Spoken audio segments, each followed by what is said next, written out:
Welcome, fellow travelers of the mind, to another journey through the gentle mysteries of science.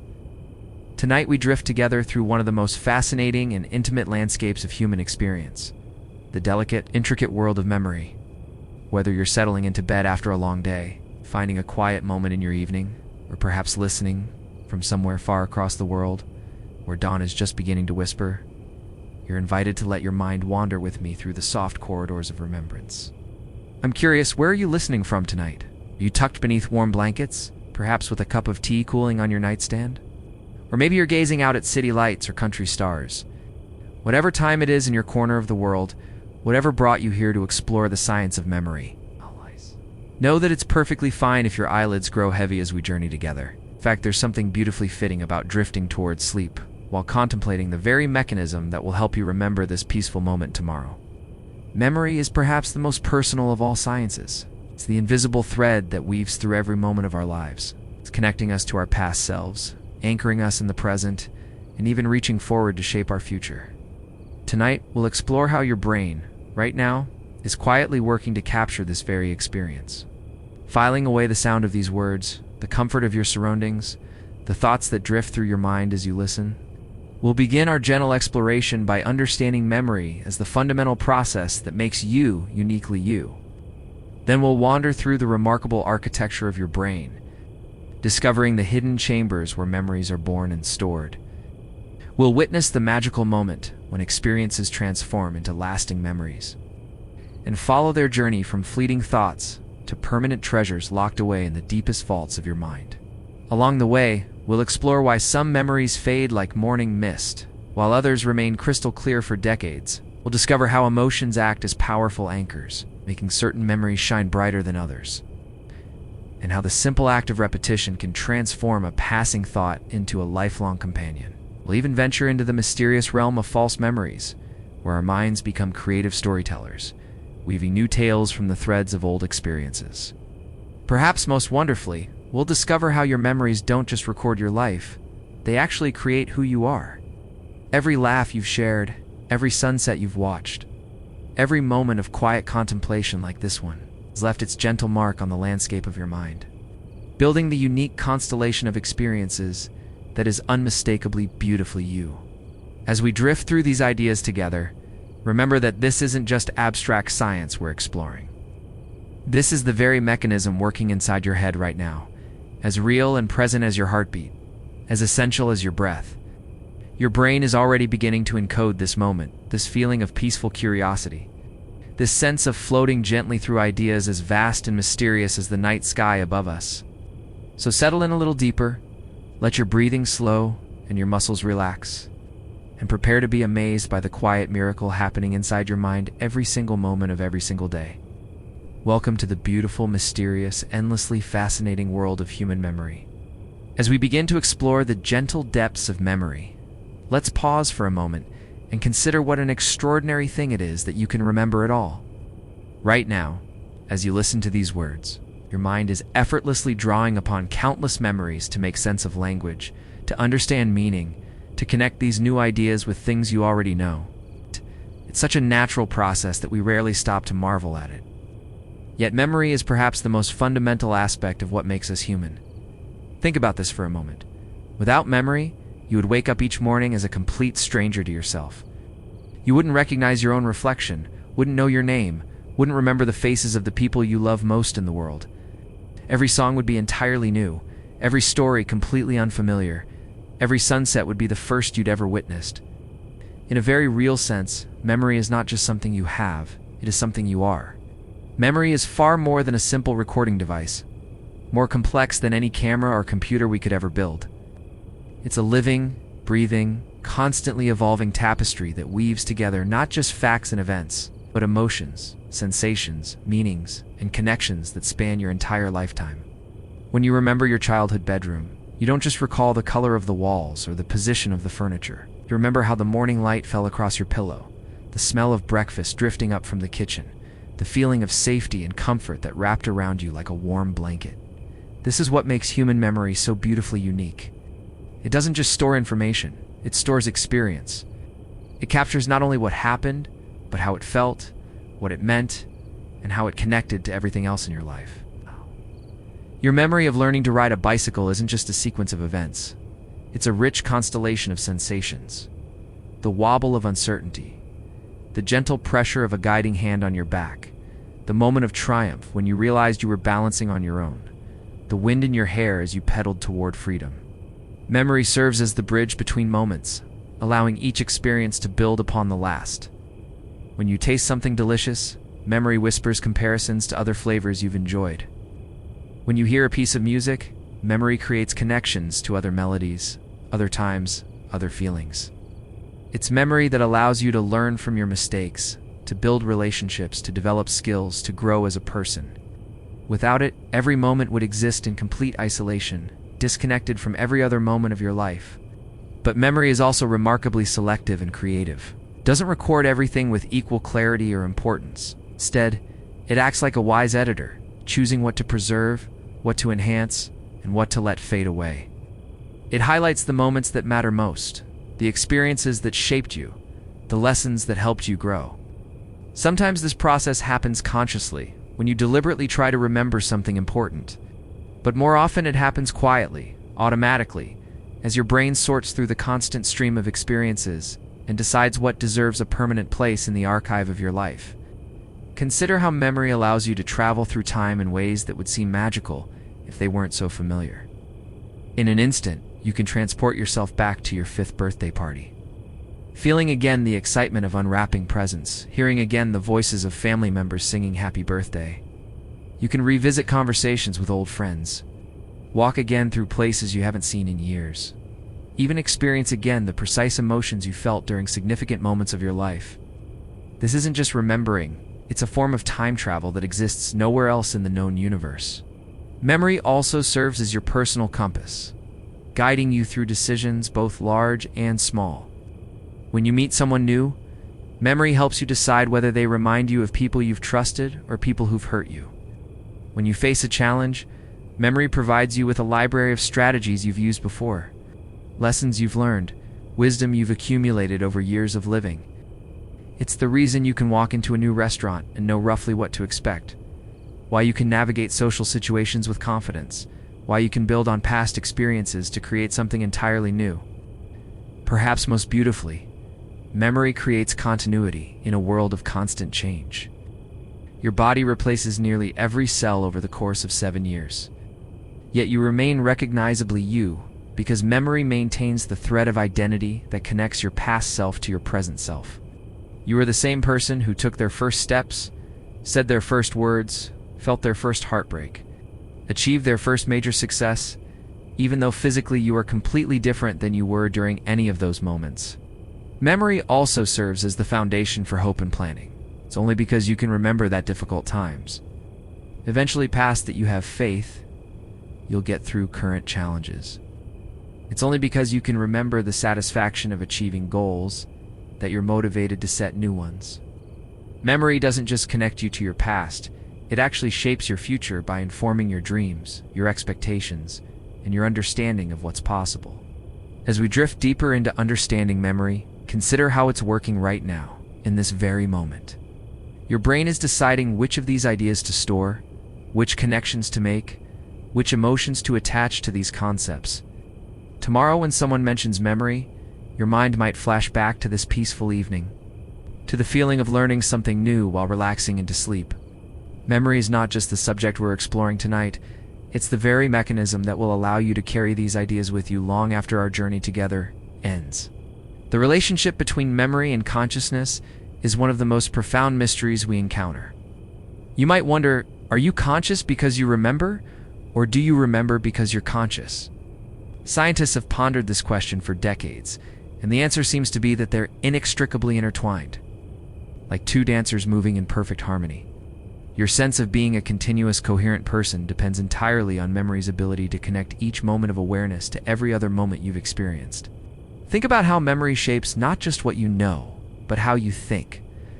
When you encounter a new problem, your mind automatically searches through its vast archives of similar situations, pulling together patterns and strategies from completely different contexts. A lesson learned while playing a childhood game might inform how you approach a work challenge decades later. A moment of kindness received from a stranger might influence how you treat someone else years down the road. Memory doesn't just store experiences in neat, separate files. It creates a living web of connections that grows more complex and beautiful with each passing day. There's something almost magical about how memory can transport us across not just time, but emotional states. You can be feeling stressed and overwhelmed, then catch a whiff of a familiar scent that suddenly carries you back to your grandmother's kitchen. And in an instant, you're wrapped in feelings of safety and love that seemed lost forever. Or you might hear a few notes of a song, and suddenly you're 18 again, full of hopes and dreams that feel as vivid and real as they did all those years ago. Memory has this extraordinary ability to make the past present, to bring forward emotions and sensations that time seemed to have carried away. Memory also reveals the deeply social nature of human existence.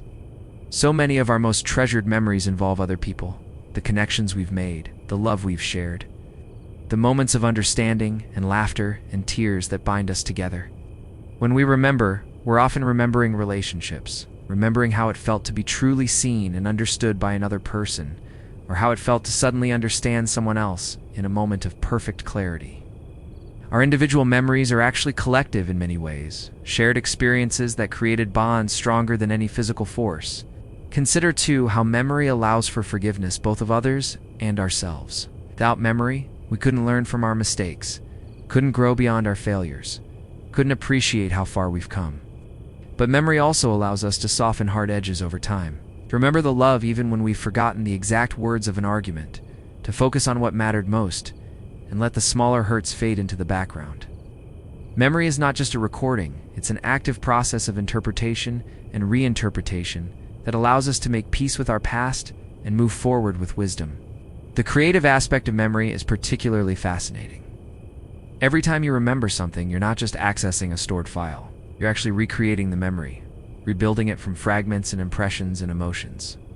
This means that memories change slightly each time you recall them, influenced by your current mood, your present understanding, your evolved perspective. In a sense, you're constantly rewriting your own story, updating your past to align with who you're becoming. This isn't a flaw in the system. It's a feature that allows you to grow and heal and find new meaning in old experiences. Memory also serves as humanity's greatest gift to itself. Everything you know that you didn't discover personally, you learned through the collective memory of our species, passed down through stories, books, teachings, traditions. The wisdom of countless generations lives within the memories we share, the knowledge we preserve, the lessons we pass on. In this way, your individual memory is connected to the vast network of human memory that stretches back to the very beginning of our species and forward into futures we can barely imagine. As you lie there tonight, perhaps feeling the weight of your eyelids growing heavier, consider the quiet miracle happening in your mind. Memory is working behind the scenes, organizing the experiences of your day, making connections, building understanding, preparing wisdom for tomorrow's challenges. It's taking this very moment, this peaceful exploration of ideas, this feeling of drifting gently towards sleep while learning something beautiful about yourself, and weaving it into the ongoing story of who you are. In the gentle darkness behind your eyelids, memory continues its quiet work, sorting through the experiences of your day, deciding what to keep and what to release, weaving today's moments into the ever-growing tapestry of your life. It's a process as natural as breathing, as essential as dreaming, and as mysterious as consciousness itself. Let's continue our exploration by discovering where this remarkable process actually takes place within the landscape of your mind. Now that we've explored the beautiful essence of what memory means to us as human beings, let's take a gentle journey into the remarkable architecture of your brain, where all of this magic actually happens. Imagine, if you will, that we could shrink ourselves down to microscopic size and float peacefully through the soft, warm corridors of your mind, exploring the hidden chambers where memories are born, nurtured, and preserved for a lifetime. Your brain, resting there so quietly in the darkness of your skull, is far more magnificent than any library ever built, more complex than any computer ever designed, more beautiful than any cathedral ever imagined. It weighs only about 3 pounds, roughly the same as a small laptop, yet it contains approximately 86 billion neurons, each one connected to thousands of others, creating a network so vast and intricate that it makes the internet look like a simple child's drawing. At the heart of this extraordinary system lies a small, curved structure that looks remarkably like a seahorse. And indeed, it's exactly what the ancient Greeks thought when they first discovered it and named it the hippocampus, which means seahorse in their language. This little seahorse-shaped region, no bigger than your thumb, serves as the master librarian of your mind, the keeper of your most precious experiences, the guardian of your personal history. Picture the hippocampus as the central hub of a vast memory network, like the main desk in the world's most sophisticated library. When you experience something new, whether it's the taste of an unfamiliar fruit, the sound of a song you've never heard, or the feeling of meeting someone who will become important to you, that experience first arrives at the hippocampus, where it's carefully examined, cataloged, and prepared for storage. But the hippocampus doesn't work alone. It's connected to dozens of other brain regions, each with its own special role in the grand symphony of memory.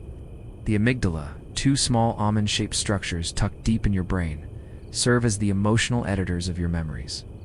When something makes you feel joy, fear, love, or excitement, the amygdala springs into action, essentially highlighting those memories with bright emotional colors that make them more vivid, more lasting, more likely to be remembered clearly for years to come. Think of the amygdala as the part of your brain that decides which memories get stored in regular pencil and which ones get written in permanent ink. That's why you can remember exactly where you were when you received wonderful news, or why a frightening experience can remain crystal clear in your mind decades later. The amygdala recognizes emotional importance and tells the rest of your memory system to pay special attention. The prefrontal cortex, the region just behind your forehead, acts as the wise executive of your memory system. It's responsible for what scientists call working memory, the ability to hold information in your mind temporarily while you use it, like remembering a phone number just long enough to dial it, or keeping track of the items on your mental grocery list while you shop. The prefrontal cortex also helps you search through your memories, deciding which ones are relevant to your current situation and bringing them forward into consciousness when you need them. Scattered throughout your brain are specialized regions that store different types of memories. The temporal lobes, located just above your ears, are particularly important for storing facts and events. It's the stories of your life and the knowledge you've accumulated. The motor cortex, running like a stripe across the top of your brain, stores memories of movement and skills. Remembering how to ride a bicycle, how to play a musical instrument, how to write your name in your own unique handwriting. Your brain also has what scientists call the default mode network, a collection of brain regions that become active when you're not focused on any particular task, when you're daydreaming, or when you're drifting off to sleep, just as you might be doing right now. This network plays a crucial role in memory by helping to consolidate experiences, making connections between new and old memories, and sometimes even solving problems by allowing your mind to wander freely through its vast archives of stored experiences. The visual cortex at the back of your brain stores the colors, shapes, and images that make up your visual memories. When you remember a sunset, it's this region that provides the golden oranges and deep purples that painted the sky. The auditory cortex, located in your temporal lobes, preserves the sounds that matter to you, from your mother's voice calling your name to the melody of your favorite song. Each sensory region of your brain contributes its own special elements to the rich tapestry of your memories. What makes this system truly remarkable is how all these different regions communicate with each other, sharing information back and forth in a constant dance of neural activity. When you remember something complex, like your last birthday party, your brain simultaneously activates the visual areas to recall what you saw, the auditory areas to remember what you heard, the emotional areas to recapture how you felt, and the motor areas to remember the movements you made. All of these different types of information are woven together so seamlessly that you experience them as a single, unified memory.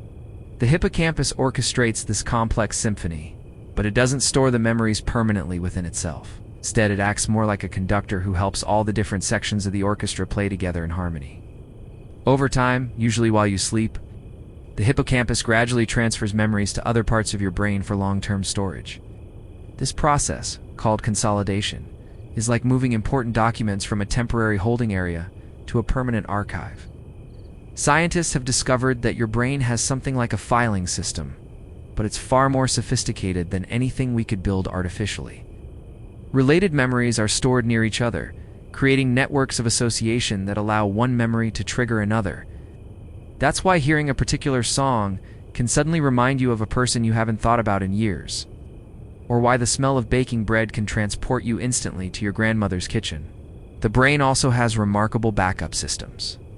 If one area is damaged, other regions can often compensate, taking over some of the functions that were lost. This plasticity, this ability to adapt and reorganize, continues throughout your entire life. Even now, as you listen to these words, your brain is forming new connections, strengthening some pathways and allowing others to fade, constantly reshaping itself based on your experiences. Perhaps most amazing of all is how efficient this system is. Your brain uses only about 20 watts of power, less than a bright light bulb. Yet it can store and retrieve memories with a speed and accuracy that surpasses our most advanced computers. It can recognize a face in a crowd in milliseconds, recall a conversation from years ago, or suddenly remember where you left your keys, all while managing the countless other tasks that keep you alive and functioning. As you rest there, feeling perhaps the gentle pull of sleep beginning to tug at your consciousness, consider that your brain is preparing for one of its most important memory tasks. During sleep, particularly during the deep stages of sleep, your brain will replay the experiences of your day, transferring important memories from temporary storage to permanent archives, making connections between new experiences and old knowledge, and even solving problems by allowing different memories to combine in creative ways. The seahorse-shaped hippocampus will work through the night, quietly organizing and filing away the moments that mattered, including perhaps this peaceful exploration of how your own mind works. The amygdala will ensure that any emotionally significant experiences are properly highlighted and preserved. The prefrontal cortex will rest and restore itself, preparing for tomorrow's challenges. And throughout your brain, billions of neurons will continue their gentle conversation, maintaining the vast network of memories that makes you uniquely, beautifully you. In the soft darkness of your mind, this incredible system continues its work, building the bridge between today's experiences and tomorrow's memories, ensuring that the story of your life continues to be written. One moment, one memory, one peaceful breath at a time. Let's continue our journey by exploring how these amazing systems actually create new memories from the raw material of experience. Having explored the beautiful architecture of your brain's memory system, let's now drift into one of the most magical processes in all of science, the moment when experience transforms into memory. Right now, as you listen to these words, your brain is performing an extraordinary feat of engineering, taking the raw sensations of this moment and weaving them into something that could last for the rest of your life. It's a process so elegant and complex that we're only just beginning to understand how it works. Yet it happens effortlessly, automatically, thousands of times each day. Imagine for a moment that you're walking through a garden on a perfect spring morning. The sun is warming your face, birds are singing in the trees above, and the air is filled with the sweet fragrance of blooming flowers. In that single moment, your brain is receiving millions of pieces of information. The wavelengths of light reflecting off the petals, the vibrations in the air that create the bird song, the molecules floating through the air that create that beautiful scent, the pressure of your feet against the ground, the feeling of gentle breeze against your skin. This flood of sensory information arrives at your brain through different pathways, like streams of water flowing toward a central lake. Your eyes send visual information along the optic nerves, your ears transmit sound waves that have been converted to electrical signals. Your nose delivers chemical information about scents, your skin reports on temperature and texture and pressure. All of this information arrives at your brain simultaneously, creating what scientists call the neural representation of your experience. The process of encoding begins the moment these signals reach your brain. Think of encoding like a master photographer who doesn't just take a simple snapshot, but instead creates a rich, multi-dimensional portrait that captures not just how something looks, but how it feels, what it means, and how it connects to everything else in your life. Your brain's encoding process is infinitely more sophisticated than any camera ever built, because it doesn't just record what happened, it records what the experience meant to you. The hippocampus, our seahorse-shaped memory keeper, receives all of this incoming information and begins the delicate work of binding it together into a coherent memory. But it doesn't work like a simple recording device that captures everything equally. Instead, it acts more like a wise editor, deciding what's important enough to preserve and what can safely be forgotten. This editing process is influenced by many factors: your attention, your emotions, your past experiences, your current goals, even your physical state. Attention plays a crucial role in determining what gets encoded into memory. When you're fully present and focused on an experience, your brain allocates more resources to encoding that moment, creating richer, more detailed memories. This is why you might remember every detail of a conversation with someone you love, but barely recall what you had for lunch 3 days ago. Your brain is constantly making these editorial decisions, choosing to invest its precious encoding resources in the experiences that matter most to you. The amygdala, those almond-shaped emotional processors we met earlier, acts like a highlighter pen for your memories. When you experience something that triggers strong emotions, whether joy, fear, surprise, or love, the amygdala releases chemical signals that essentially tell the hippocampus this moment matters. Encode it clearly. Make sure we remember this. This is why emotional memories often feel so vivid and detailed, why you can remember exactly how you felt during important moments in your life.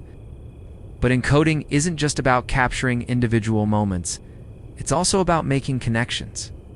As your brain processes new experiences, it's constantly comparing them to memories you already have. It's looking for patterns, similarities, and relationships.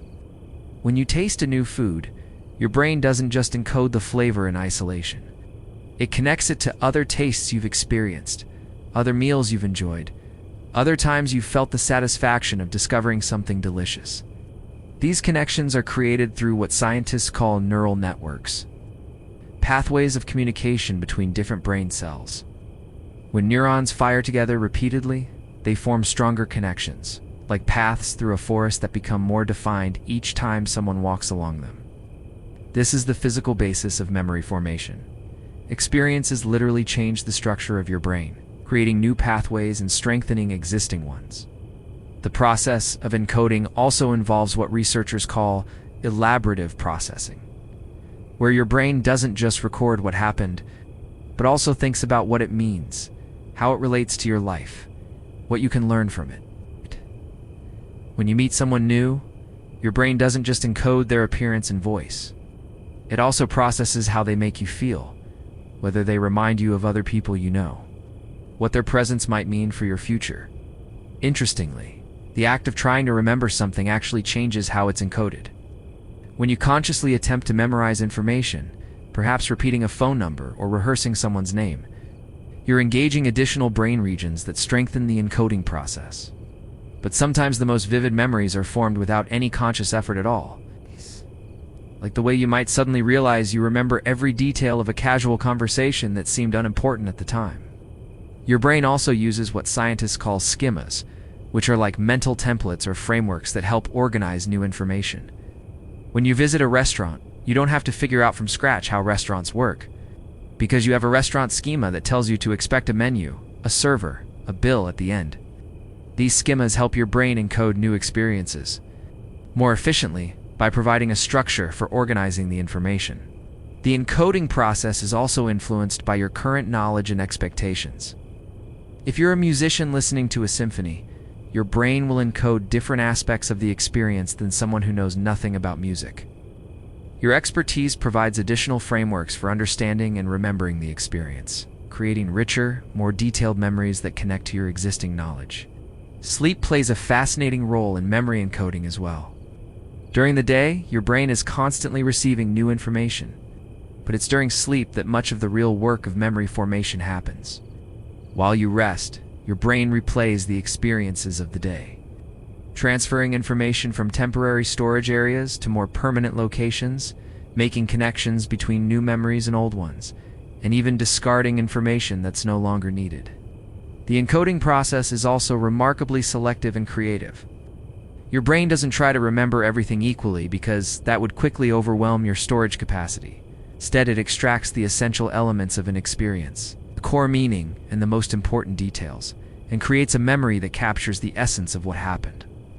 This means that memories aren't exact recordings, but rather beautiful reconstructions that preserve what mattered most about each experience. Perhaps most wonderfully, the encoding process allows for what scientists call episodic memory, the ability to remember not just facts or skills, but entire episodes from your life, complete with the sights, sounds, emotions, and meanings that made each moment unique. When you remember your first day of school, you're not just recalling information, you're actually re-experiencing a moment from your past, traveling back through time to revisit your younger self. As you lie there now, feeling perhaps the gentle tug of drowsiness, consider that your brain is encoding this very moment. The comfort of your surroundings, the peacefulness of learning about your own mind, the gradual relaxation of your muscles, the fascinating realization that you're thinking about thinking. All of these elements are being woven together into a memory that might surface years from now when you least expect it. The seahorse-shaped hippocampus is working quietly to bind together all the different aspects of this experience. The sound of these words, the ideas they're conveying, the physical sensations of lying in your comfortable spot, the emotions of curiosity and tranquility.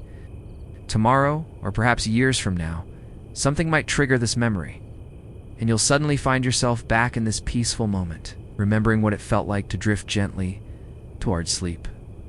While learning about the miracle of memory itself, in the soft darkness behind your eyelids, encoding continues its gentle work, transforming the experiences of your day into the memories of your lifetime. Each moment is being carefully processed, evaluated, and either preserved for the future or allowed to fade into the background. It's a process as natural as breathing, as essential as dreaming, and as beautiful as the memories it creates. Let's continue our journey by exploring how these newly formed memories begin their transformation from temporary visitors to permanent residents in the vast library of your mind. Now that we've explored how memories are born through the beautiful process of encoding, let's follow them on their remarkable journey through the different stages of your memory system. Imagine, if you will, that we're watching the life cycle of a memory. From its first tentative moments of existence to its eventual transformation into a permanent treasure in the vault of your mind. It's a journey that mirrors the way rivers flow from mountain springs to vast oceans, gathering strength and depth along the way. When a memory first forms, it begins its life in what scientists call short-term memory, a temporary holding space that's remarkably similar to a desk where you might place important papers that need your immediate attention. This desk can only hold a limited number of items at once, usually around 7 pieces of information, and anything placed there will disappear within 15 to 30 seconds, unless you actively work to keep it there. Think about the last time someone told you a phone number. For a brief moment, those digits lived in your short-term memory, repeating themselves in your mind like a gentle mantra. You could probably remember them just long enough to write them down or dial them, but if you were distracted by something else, they would vanish as quickly as morning mist, making room for whatever new information demanded your attention. Short-term memory is like a busy train station where countless pieces of information arrive every moment, most of them destined to pass through quickly and disappear forever. The sounds of traffic outside your window, the feeling of your clothes against your skin, the dozens of words you've heard in the past minute, all of these experiences briefly visit your short-term memory before moving on, leaving barely a trace of their passage. But some memories are special. Some memories contain something precious enough that your brain decides they deserve a longer stay. These fortunate memories begin a gradual transformation, like caterpillars preparing to become butterflies. Be moved from the busy train station of short-term memory into what scientists call long-term memory, a vast archive with seemingly unlimited storage capacity. This transformation doesn't happen instantly. Instead, it's a gradual process that scientists call consolidation. And it's one of the most beautiful and mysterious processes in all of neuroscience. Picture consolidation as a gentle river that carries memories from the temporary shores of short-term storage to the permanent islands of long-term memory. Along the way, memories are strengthened, refined, and woven into the existing tapestry of your life experiences. The hippocampus, our faithful seahorse-shaped memory keeper, plays the central role in this consolidation process. Throughout the day, as you accumulate new experiences, the hippocampus collects them like a librarian gathering books that need to be properly filed. But the real magic happens while you sleep, when the hippocampus begins its nightly work of deciding which memories deserve permanent storage and which ones can safely be forgotten. During sleep, particularly during the deep, peaceful stages, when your body is most relaxed, your brain replays the experiences of your day. If you could somehow listen to this neural replay, it would sound like a gentle symphony of electrical activity as the hippocampus communicates with other brain regions, transferring important memories from temporary storage to permanent archives scattered throughout your cerebral cortex. This nightly process is remarkably selective and wise. Your brain doesn't try to preserve every detail of every experience, because that would quickly overwhelm even its vast storage capacity. Instead, it extracts the essential elements of each memory, the core meaning and the most important details, and creates a compressed version that captures what really mattered about each experience. Think of this process like a skilled storyteller who takes a long, rambling tale and distills it down to its most powerful and meaningful elements. The storyteller doesn't change the fundamental truth of the story, but they emphasize the parts that matter most and let the unnecessary details fade into the background. This is exactly what your brain does during consolidation, creating memories that are more meaningful and useful than simple recordings could ever be. The transformation from short-term to long-term memory also involves a change in where memories are stored. Initially, new memories depend heavily on the hippocampus, like books that are temporarily stored in a librarian's office while decisions are made about where they belong in the permanent collection. But as consolidation progresses, memories gradually become independent of the hippocampus, moving to specialized regions throughout the cortex, where they can be stored indefinitely. Visual memories find their permanent home in the visual cortex, where they join the vast collection of images, colors, and scenes that make up your visual experience of the world. Auditory memories settle into the auditory cortex, where they become part of your personal soundtrack of voices, music, and meaningful sounds. Motor memories, the memories of how to move your body in skilled ways, take up residence in the motor cortex, where they can be accessed instantly whenever you need to ride a bicycle, play an instrument, or write your signature. But consolidation involves more than just moving memories from one storage location to another. During this process, memories also become integrated with your existing knowledge and experiences. New memories don't exist in isolation. They become part of the vast web of associations that make up your understanding of the world. When you learn something new, your brain automatically connects it to related memories, creating a rich network of associations that makes the new information more meaningful and easier to remember. This integration process is one of the reasons why memories can change slightly over time. Each time you recall a memory, you're not just accessing a stored file, you're actually reconstructing the memory from its various components. And this reconstruction can be influenced by your current knowledge, mood, and perspective. It's not that your memory is unreliable, it's that your brain is constantly updating and refining your memories to make them more useful and meaningful. The journey from short-term to long-term memory is also influenced by repetition and rehearsal. When you encounter the same information multiple times, or when you actively practice recalling a memory, you strengthen the neural pathways that support that memory. It's like walking the same path through a forest repeatedly. Each passage makes the trail a little clearer and easier to follow. Emotional memories often take a special express route through the consolidation process. The amygdala, those emotional editors we've met before, can essentially fast-track important emotional memories, ensuring that experiences that provoke strong feelings are quickly and securely stored in long-term memory. Hey, this is why you might forget what you had for lunch last Tuesday. But remember in perfect detail the moment you received wonderful news or experienced something frightening. Sleep plays such a crucial role in this consolidation process that scientists sometimes say, we sleep to remember. During deep sleep, your brain is incredibly active, not with the random chaos of dreams, but with the organized work of memory consolidation. The neural oscillations that occur during deep sleep, gentle waves of electrical activity that sweep across your brain, help to synchronize the transfer of memories from temporary to permanent storage. Interestingly, the consolidation process can continue for days, weeks, or even months after an experience first occurs.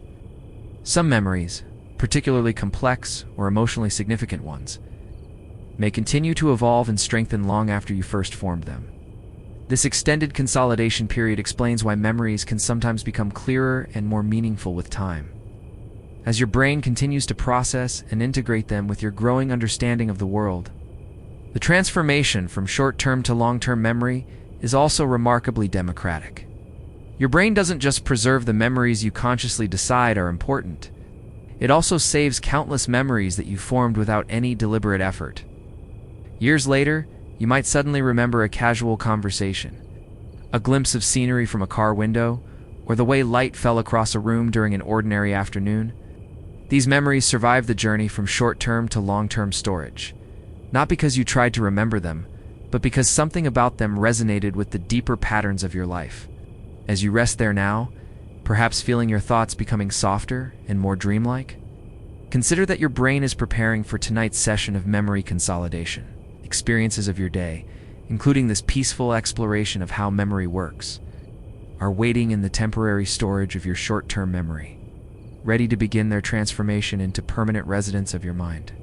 Tonight, while you sleep, the hippocampus will carefully review these experiences, deciding which ones deserve the gift of permanence.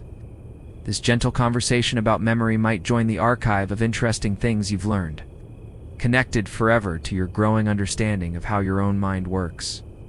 The feeling of relaxation and curiosity you're experiencing right now might become a permanent part of how you remember learning about memory, a peaceful anchor that you can return to whenever you think about these ideas.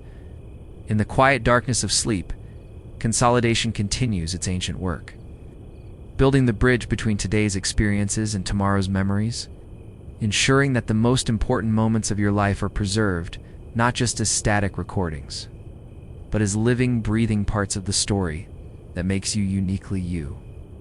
Let's continue our gentle journey by exploring the other side of memory's coin, the natural and necessary process of forgetting.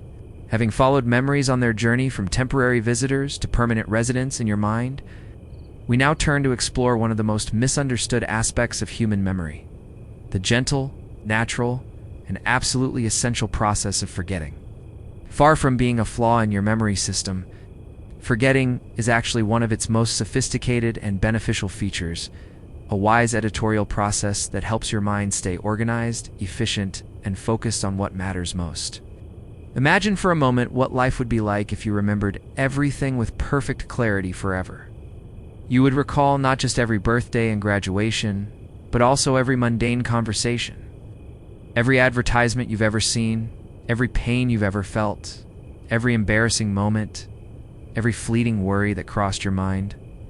Your consciousness would be cluttered with an overwhelming accumulation of trivial details, making it nearly impossible to focus on the present moment or to find the important memories when you need them most.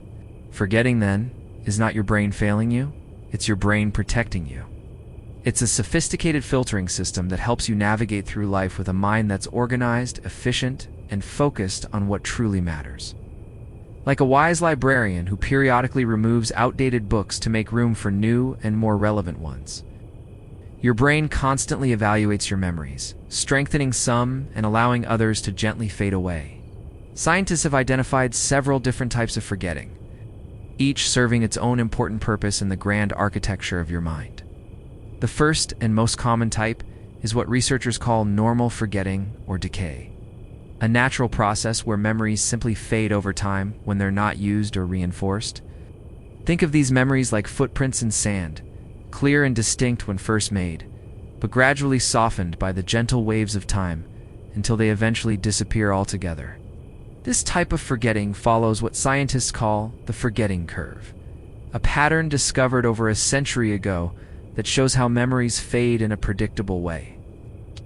Most forgetting happens quickly at first, within the first few hours and days after learning something new, and then slows down considerably. This means that if a memory survives those first critical days, it's much more likely to be preserved for months or even years to come. But why do some memories fade while others remain crystal clear for decades? The answer lies in the complex interplay between how important a memory is to you, how often you retrieve it, and how emotionally significant it was when it first formed. Memories that you revisit regularly, either through conscious recall or because they're triggered by similar experiences, remain strong and vivid. Meanwhile, memories that you never think about gradually weaken, like unused pathways in a forest that slowly become overgrown. Another type of forgetting, called interference, occurs when new memories compete with old ones for space in your mind. This is particularly common when you're trying to learn similar information. Like when studying a foreign language where new vocabulary words might interfere with ones you learned earlier. It's as if your brain has limited shelf space. And sometimes new books need to be placed where old ones were stored, pushing the earlier memories into the shadows. There are two main types of interference that scientists have identified. Proactive interference happens when old memories make it difficult to learn new information. Like when you keep trying to dial your old phone number instead of your new one. Retroactive interference occurs when new memories make it harder to recall old ones. Like when learning a new password makes you forget your previous one. Both types are completely normal and reflect your brain's natural tendency to prioritize recent and frequently used information. Motivated forgetting represents another fascinating aspect of how your mind manages unwanted memories. Sometimes your brain actively works to suppress memories that are painful, embarrassing, or no longer useful to your current life. This isn't the same as psychological repression, which is a much more dramatic and controversial process, but rather a gentle, ongoing editing that helps you maintain emotional well-being and mental clarity. Think about how you might gradually stop thinking about an argument you had with someone, or how the sharp pain of an old embarrassment slowly loses its sting over time. Your brain doesn't erase these memories completely, but it does allow them to fade into the background, making room for more positive and useful experiences to take center stage in your consciousness. The physical basis of forgetting is as elegant as it is practical. Memories are stored in networks of connections between brain cells, and these connections require energy to maintain.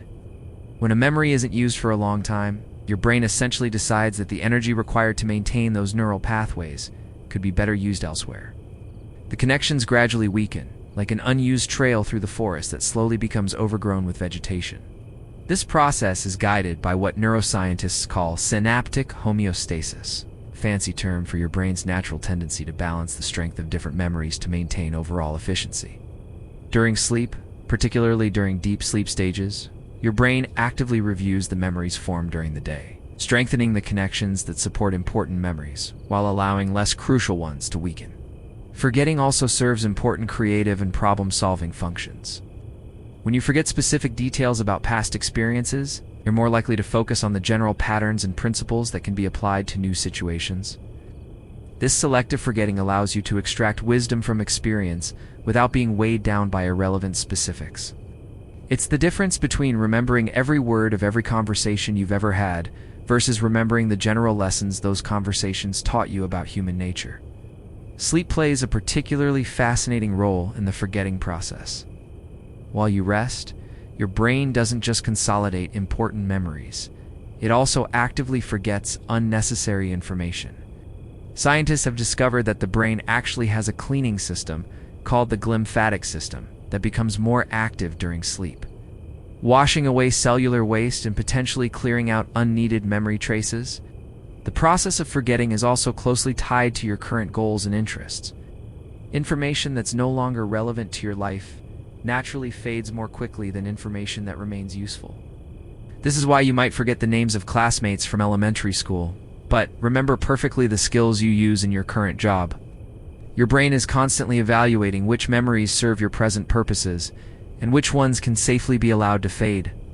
Interestingly, the act of remembering something can actually make you more likely to forget related information. This phenomenon, called retrieval-induced forgetting, occurs because your brain has limited resources for recall, and focusing intensely on one memory can temporarily suppress access to related memories. It's like shining a bright spotlight on one area of a room, which makes everything outside that circle of light temporarily harder to see. Forgetting also helps protect you from the tyranny of detail. If you remembered every sensation, every passing thought, every minor interaction with perfect clarity, you would be overwhelmed by the sheer volume of information. Instead, your brain extracts the essence of experiences, preserving their meaning and emotional significance, while allowing the unnecessary details to fade away. This is why you might remember the joy of a family gathering without recalling exactly what everyone wore or what you had for dessert. The social aspects of forgetting are equally important. The ability to let go of minor slights, to move past arguments, to forgive and forget, is essential for maintaining healthy relationships. Your brain's natural forgetting processes help soften the edges of negative experiences over time, allowing love and connection to remain while letting petty grievances fade into insignificance. Cultural factors also influence what we remember and forget. The stories your family tells, the events your community celebrates, the values your society emphasizes, all shape which memories are reinforced through repetition and which ones are allowed to fade. In this way, forgetting is not just an individual process, but a collective one, helping communities maintain their identity while adapting to changing circumstances. As you lie there now, perhaps feeling your consciousness becoming softer and more diffuse, consider that forgetting is happening right now in your mind. Your brain is quietly evaluating the experiences of your day, deciding which ones deserve the precious resources required for long-term storage, and which ones can safely be released into the gentle oblivion of forgetting. The conversation you had with a store clerk this morning, the feeling of your feet touching the floor when you got out of bed, the dozens of advertisements you glimpsed throughout the day, all of these experiences are being quietly assessed and most likely allowed to fade, making room for the memories that truly matter. This isn't loss, it's liberation. It's your mind's way of staying focused on what's important, what's meaningful, what deserves to be preserved in the precious archive of your life. Tonight as you sleep, the process of forgetting will continue its gentle work alongside the process of remembering. Some memories will be strengthened and preserved, while others will be allowed to soften and fade like watercolors in gentle rain. Both processes are essential, both are beautiful, and both work together to create the perfect balance that allows your mind to function with clarity, creativity, and wisdom. In the quiet darkness behind your eyelids, forgetting and remembering dance together in perfect harmony, ensuring that when you wake tomorrow, your mind will be refreshed, organized, and ready to create new memories while treasuring the ones that truly matter. Let's continue our exploration by discovering how emotions serve as powerful anchors, or making certain memories shine brighter and last longer than all the rest. Having explored the wise and necessary process of forgetting, we now turn to discover why certain memories seem to glow with an inner light that keeps them vivid and alive for decades, while others fade like whispers in the wind. The secret lies in the profound and beautiful relationship between emotion and memory. A partnership so intimate and powerful that it shapes not just what we remember, but who we become as human beings. Think back to your most vivid memories, the ones that feel as real and immediate today as they did when they first happened. Perhaps it's the moment you fell in love, or the day you graduated, or a time when you felt profound loss, or an instant of unexpected joy that seemed to illuminate your entire world. What do all of these memories have in common? They're not just recordings of events, they're recordings of feelings. Moments when your emotions ran deep and strong, creating memories that seemed to have been etched in permanent ink. While so many others were written in pencil, this is no coincidence. Your brain has evolved an exquisitely sophisticated system that uses emotion as a guide for deciding which memories deserve special preservation. It's as if your mind employs emotions as master curators in the gallery of your life, deciding which moments should be displayed prominently and which ones can be stored quietly in the background. The stronger the emotion, the brighter the spotlight that illuminates that memory, making it more vivid, more detailed, and more likely to last for the rest of your life. At the heart of this process are those small almond-shaped structures we've met before, the amygdala. These remarkable regions of your brain serve as emotional significance detectors, constantly monitoring your experiences for moments that matter. When something triggers a strong emotional response, whether it's joy, fear, surprise, love, or any other intense feeling, the amygdala springs into action like a master photographer adjusting the settings on their camera to capture a once-in-a-lifetime shot. The amygdala doesn't just register that you're having an emotional experience. It actively communicates with other parts of your memory system, essentially sending chemical messages that say, "Pay attention, this is important. Make sure we remember this clearly." These chemical messengers include stress hormones like adrenaline and cortisol, as well as neurotransmitters like dopamine and norepinephrine, all working together to enhance the encoding and consolidation of emotional memories. When you experience something emotionally significant, your entire memory system shifts into a heightened state of awareness.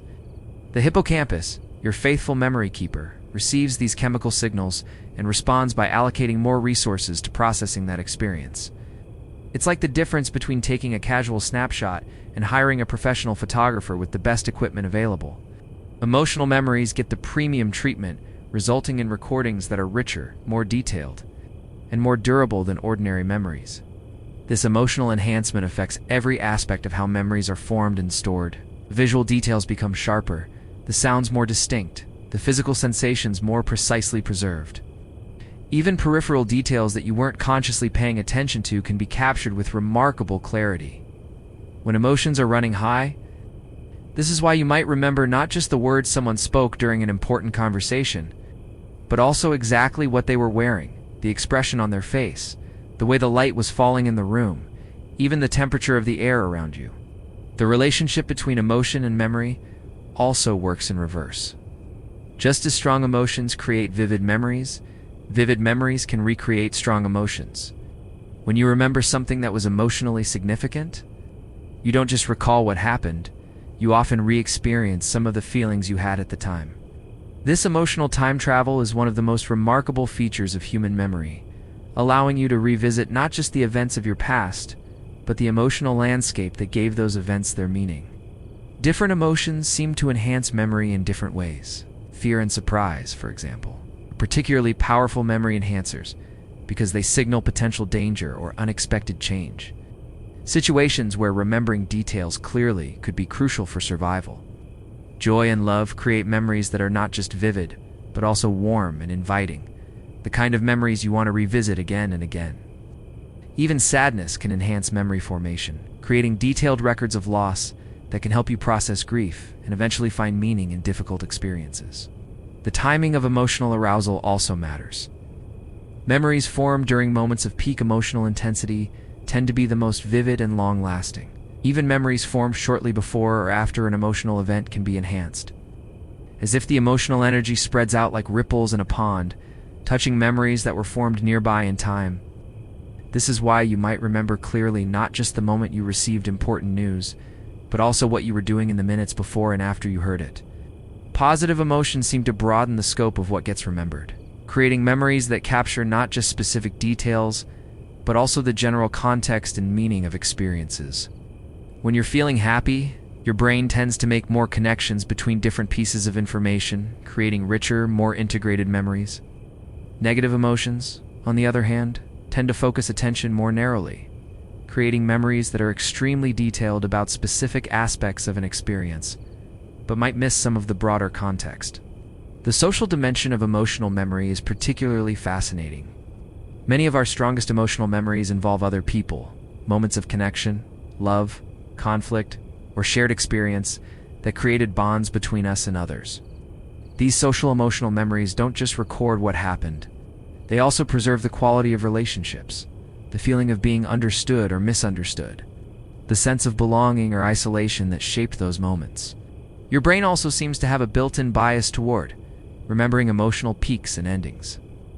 When you recall an experience, you're most likely to remember the moment of strongest emotion and how the experience concluded, even if most of the time was actually quite different. This is why a vacation that was mostly pleasant but ended with a disappointment might be remembered as disappointing overall, while one that had some rough patches but ended beautifully might be recalled as wonderful. The cultural and personal context of emotions also influences how they affect memory. What triggers strong emotions varies enormously from person to person, based on your individual history, values, and experiences. A piece of music that creates a powerful memory for you because it reminds you of someone special might mean nothing to someone else. This personal emotional landscape helps explain why different people can experience the same event and come away with completely different memories of what was most important or meaningful. Sleep plays a crucial role in processing emotional memories. During the dreaming stage of sleep, your brain appears to work through the emotional content of your memories, potentially reducing their intensity while preserving their informational value. This is one reason why traumatic memories often feel less overwhelming after a good night's sleep, and why the old advice to sleep on difficult decisions has real wisdom behind it. Your dreaming mind helps you process emotional experiences in ways that make them more manageable and integrated into your overall understanding of life. The relationship between emotion and memory also helps explain why certain scents songs, or places can trigger such powerful recollections. These sensory triggers can instantly activate the emotional networks associated with past experiences, bringing back not just the factual details of what happened, but the full emotional flavor of those moments. It's as if your emotions create special pathways in your brain that can be accessed through multiple routes, making emotional memories more accessible and more likely to surface unexpectedly. Interestingly, the act of sharing emotional experiences with others can strengthen the memories of those experiences. When you tell someone about something that moved you deeply, you're not just communicating information, you're actually reinforcing the neural pathways that store that memory. This social rehearsal of emotional memories helps explain why family stories, shared experiences, and collective memories can remain vivid across generations. The relationship between emotion and memory also influences how you make decisions and plan for the future. Your brain uses the emotional content of past memories to help evaluate potential choices, drawing on the feelings associated with similar experiences to guide your current decisions. This emotional wisdom, accumulated over years of living, becomes a valuable resource for navigating new situations and relationships. As you rest there now, perhaps feeling a gentle warmth as you contemplate the role of emotion in your own memories, consider how this process is working in your life right now, the peaceful curiosity you're experiencing as you learn about your own mind, The comfort of your surroundings. the satisfaction of understanding something new about yourself. All of these gentle emotions are quietly enhancing how this moment will be remembered. Tonight, the amygdala will help ensure that emotionally significant moments from your day are given special attention during the memory consolidation process. The feelings of connection, accomplishment, love, or wonder that colored your experiences will act like highlighting pens, making those memories more vivid and more likely to be preserved for years to come. In the soft darkness of sleep, your emotional memories will be gently processed and integrated, their intensity potentially softened while their wisdom is preserved. The joy of a conversation with a friend, the satisfaction of completing a task, the peace of this quiet moment of learning, all will be woven into the rich emotional tapestry of your life, creating a collection of memories that don't just record what happened, but preserve the feelings that made those moments meaningful. Your emotions are not just temporary states that come and go. They're active participants in creating the story of your life, deciding which chapters will be remembered clearly and which ones will fade into the background. They're the threads that give color and texture to the fabric of your memories, ensuring that what you remember most clearly are the moments that mattered most deeply. Let's continue our gentle exploration by discovering how repetition can transform fleeting thoughts into lifelong companions, strengthening the memories we choose to revisit again and again. Having explored how emotions serve as master curators for our most precious memories, we now turn to discover another profound force that shapes the landscape of our minds: the gentle, persistent, transformative power of repetition. Like water slowly carving magnificent canyons through solid rock, repetition has the remarkable ability to transform the most fleeting thoughts into permanent features of our mental landscape, creating pathways in our brains that can last for the rest of our lives. Think about some of the things you know so deeply that they feel like part of your very being. Perhaps it's your own name, which you've heard and spoken thousands of times until it became as natural as breathing. Maybe it's the route from your home to your workplace, traveled so often that you could navigate it in your sleep. Or consider a song you loved in your youth, one that you heard so many times that decades later you can still sing every word. Every note rising unbidden from some deep well of memory where repetition has preserved it in perfect detail. This is the magic of repetition. It doesn't just help you remember things, it actually changes the physical structure of your brain. Each time you recall a memory, think a thought, or practice a skill, you're strengthening the neural pathways that support that mental activity. It's like walking the same trail through a forest again and again, each passage making the path a little clearer, a little wider, a little easier to follow, till eventually it becomes a well-worn road that you can travel without conscious effort. Scientists call this process consolidation through repetition, and it's one of the most fundamental principles governing how memories become stronger and more durable over time. When you first learn something new, whether it's a person's name, a phone number, or a complex concept, that information exists in a relatively fragile state in your memory. It's like a delicate seedling that needs careful tending to survive. But each time you revisit that information, you're essentially watering that mental seedling, helping it grow stronger roots and more resilient branches. The neural basis of this process is beautifully elegant. When you recall a memory, the same networks of brain cells that originally encoded that information become active again. This reactivation strengthens the connections between those cells, making it easier for them to fire together in the future. Neuroscientists have a saying that captures this perfectly: neurons that fire together, wire together.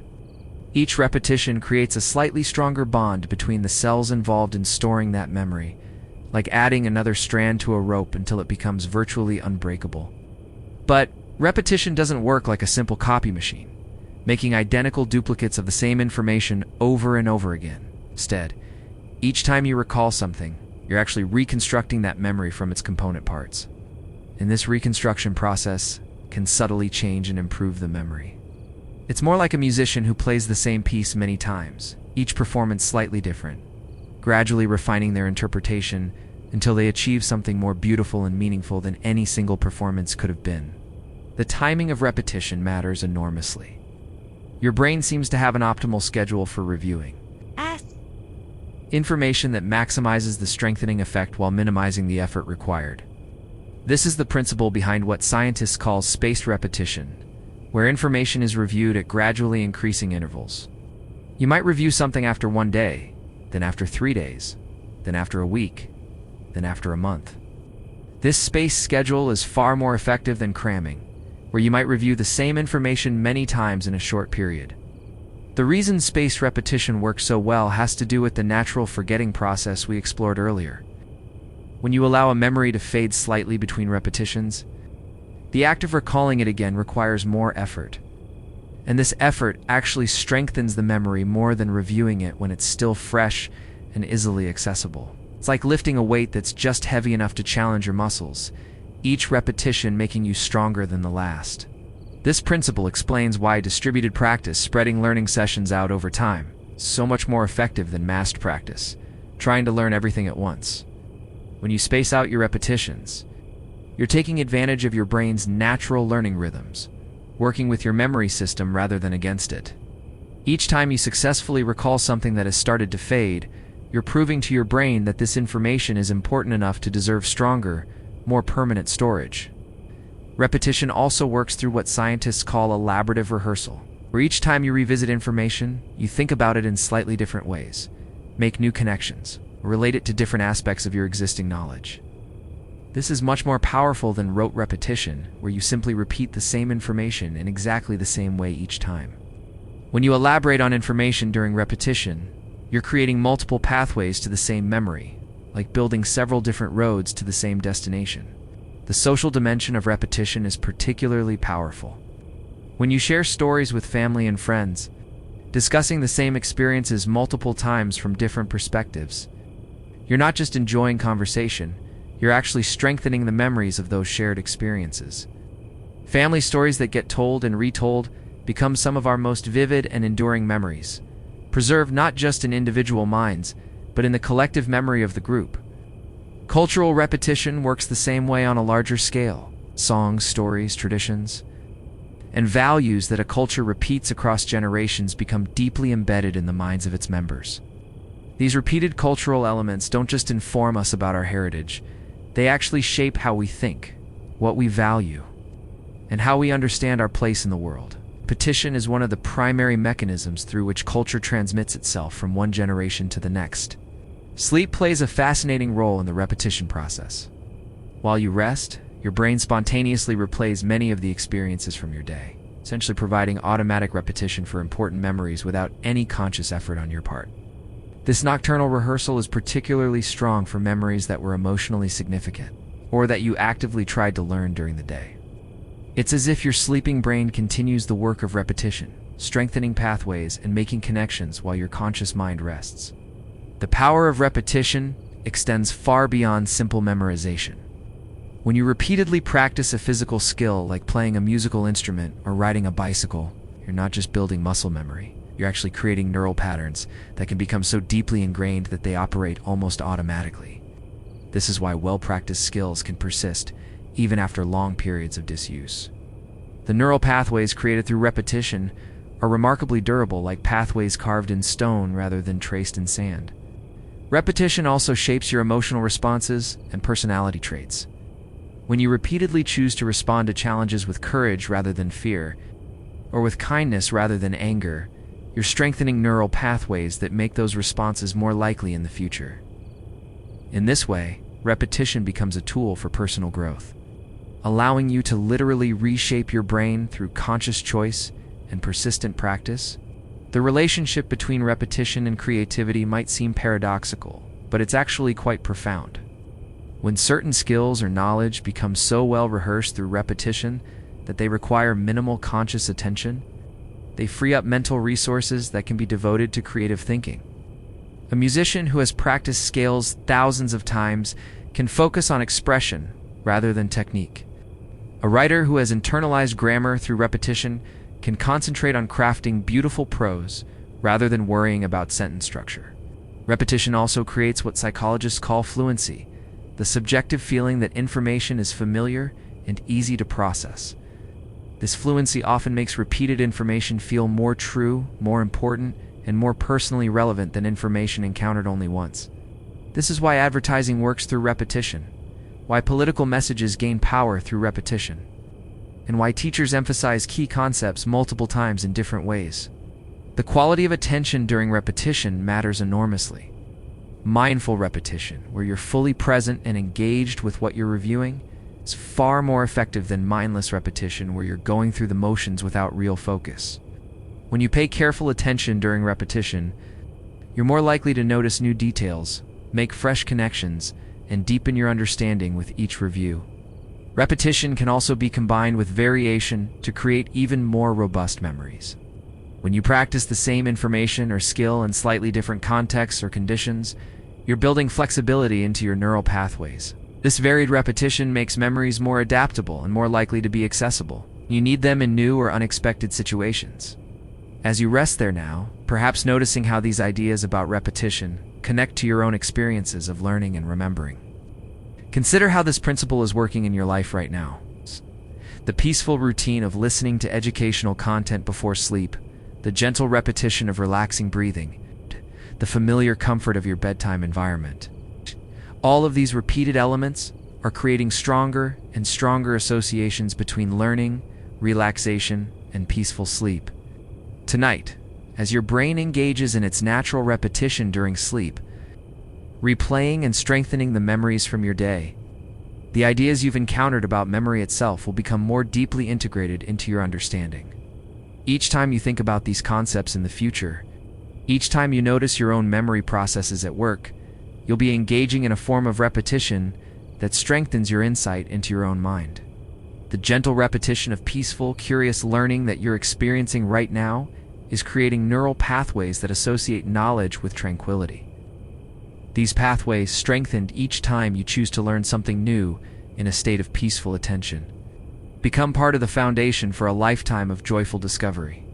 In the quiet darkness behind your eyelids, repetition continues its patient work, strengthening the memories that matter most, deepening the skills you value, gradually shaping your mind into the unique and beautiful instrument of consciousness that is distinctly, wonderfully you. Let's continue our exploration by venturing into one of the most intriguing mysteries of human memory: how our minds sometimes create experiences that feel completely real, but never actually happened. As we've journeyed through the landscape of memory, exploring how experiences become memories and how memories shape our lives, we now arrive at one of the most fascinating and humbling discoveries about the human mind. Sometimes, with complete sincerity and absolute conviction, we remember things that never actually happened.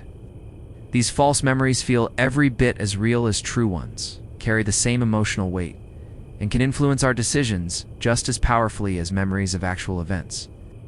Far from being a flaw or failure, false memories reveal something profound about the creative, reconstructive nature of human consciousness.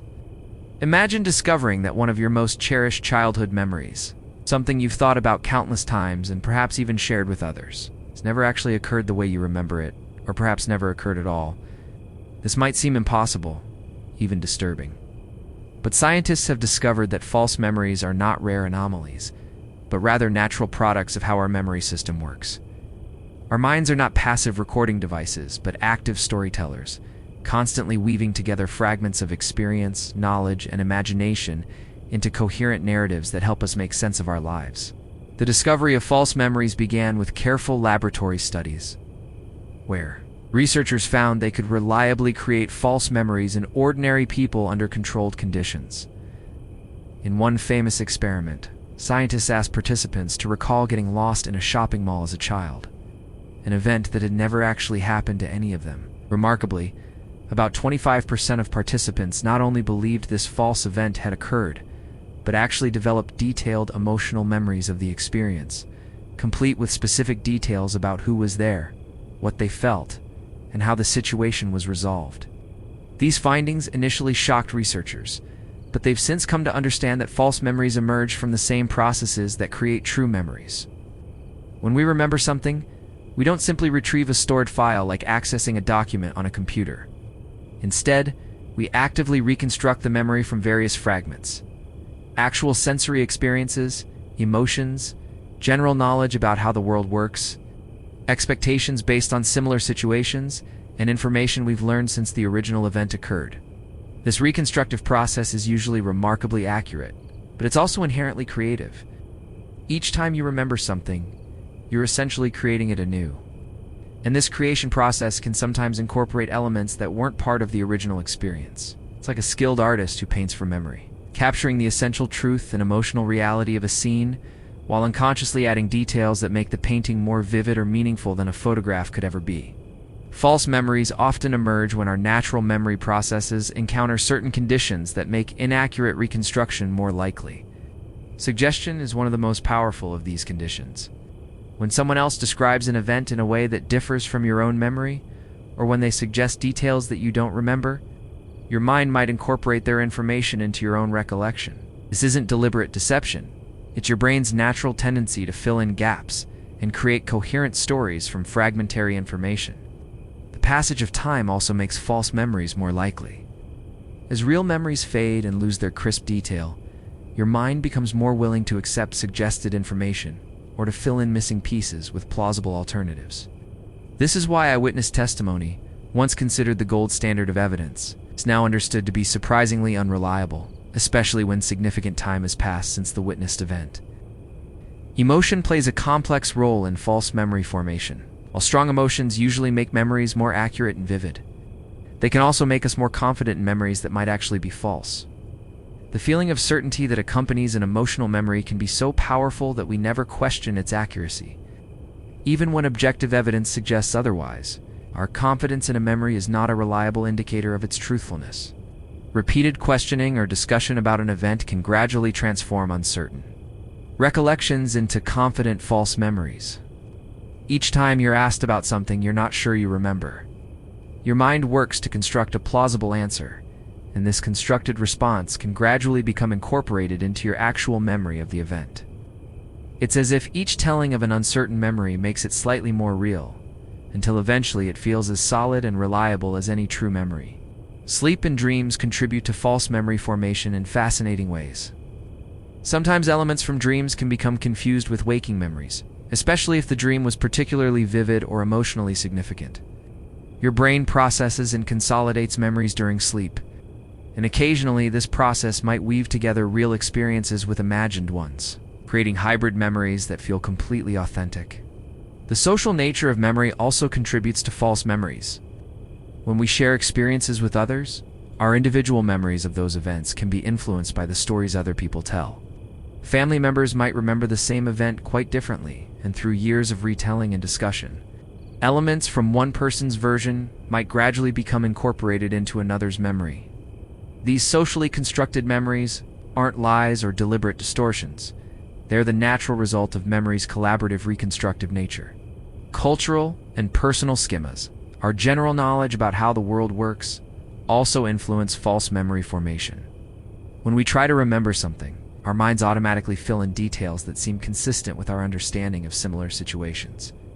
If you're trying to remember a childhood birthday party, your mind might add details that are typical of birthday parties. Even if those specific elements weren't part of your actual experience, The media we consume can also contribute to false memories. Photographs, movies, books, and news stories can provide such vivid imagery that elements from these sources sometimes become confused with our personal memories. This is particularly common with historical events or cultural touchstones that we've seen depicted many times in different media. You might remember watching a significant news event live on television when actually you only saw recorded footage years later. False memories are not distributed randomly across our experiences.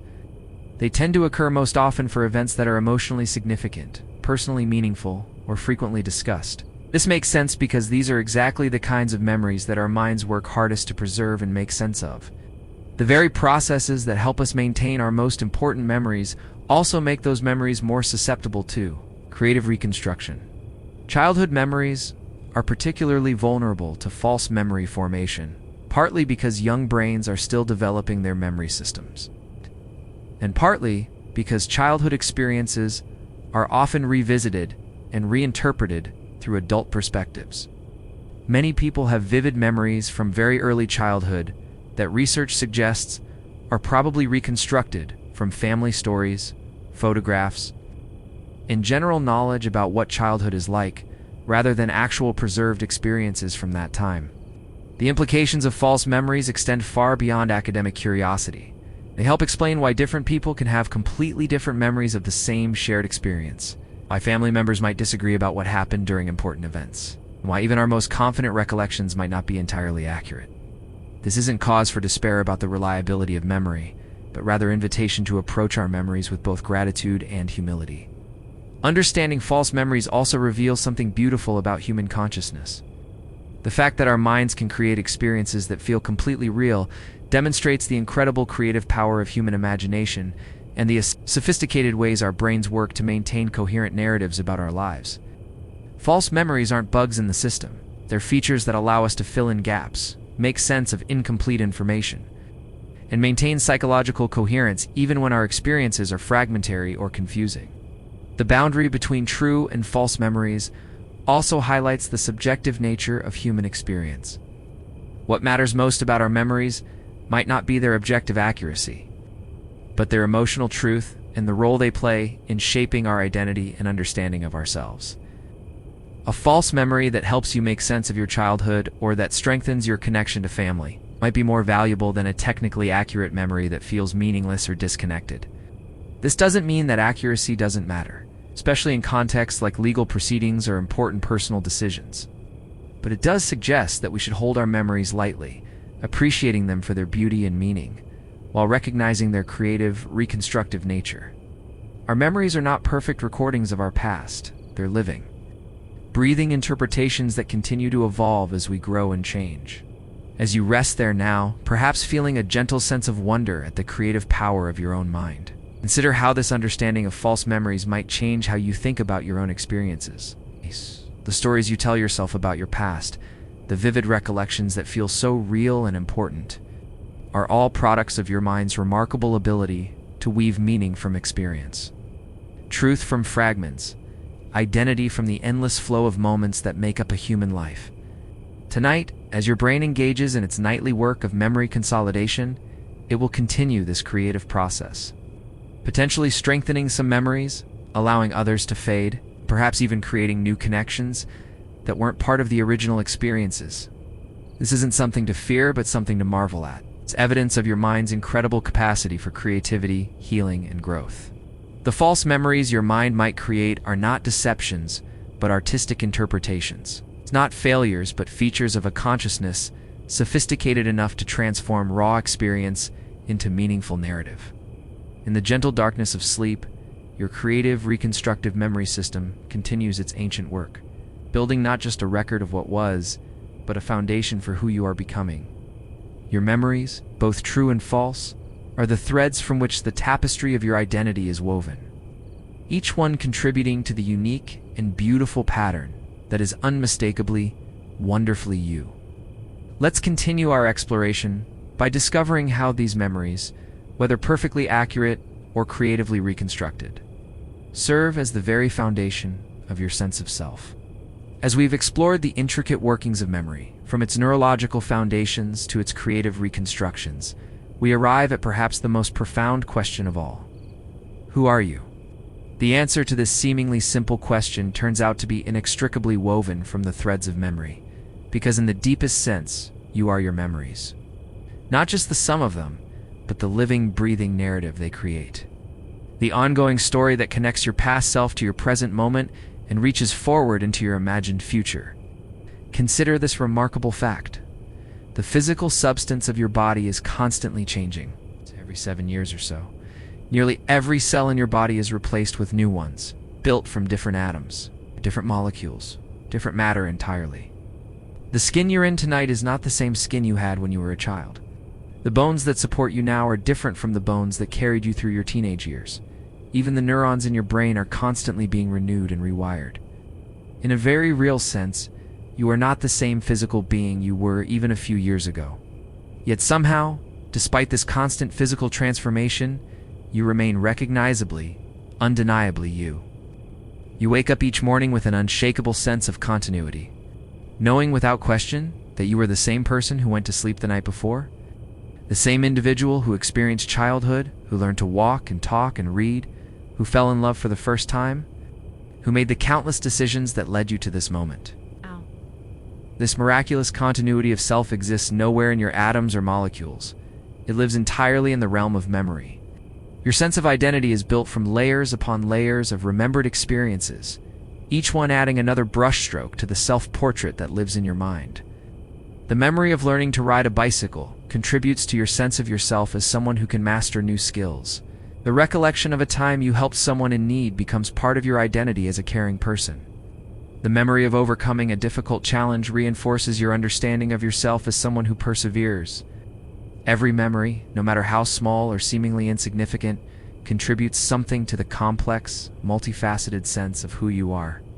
But identity is more than just a collection of memories. It's the story your mind creates by weaving those memories together into a coherent narrative. This story doesn't just describe what happened to you, it explains why things happened, what they meant, how they shaped you, and what they suggest about your character, your values, and your potential. Your brain is constantly working as both historian and storyteller, not just preserving the facts of your life, but interpreting them, finding patterns and meanings that help you understand who you are and who you might become.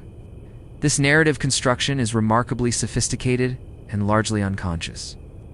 Your mind automatically selects certain memories as particularly important to your identity, while allowing others to fade into the background. It emphasizes the moments that seem to reveal something essential about your character and downplays experiences that don't fit with your evolving sense of self. It's not that you're deliberately editing your life story. It's that your brain naturally organizes your memories in ways that create coherence and meaning. The relationship between memory and identity is beautifully recursive. Your memories shape your sense of who you are.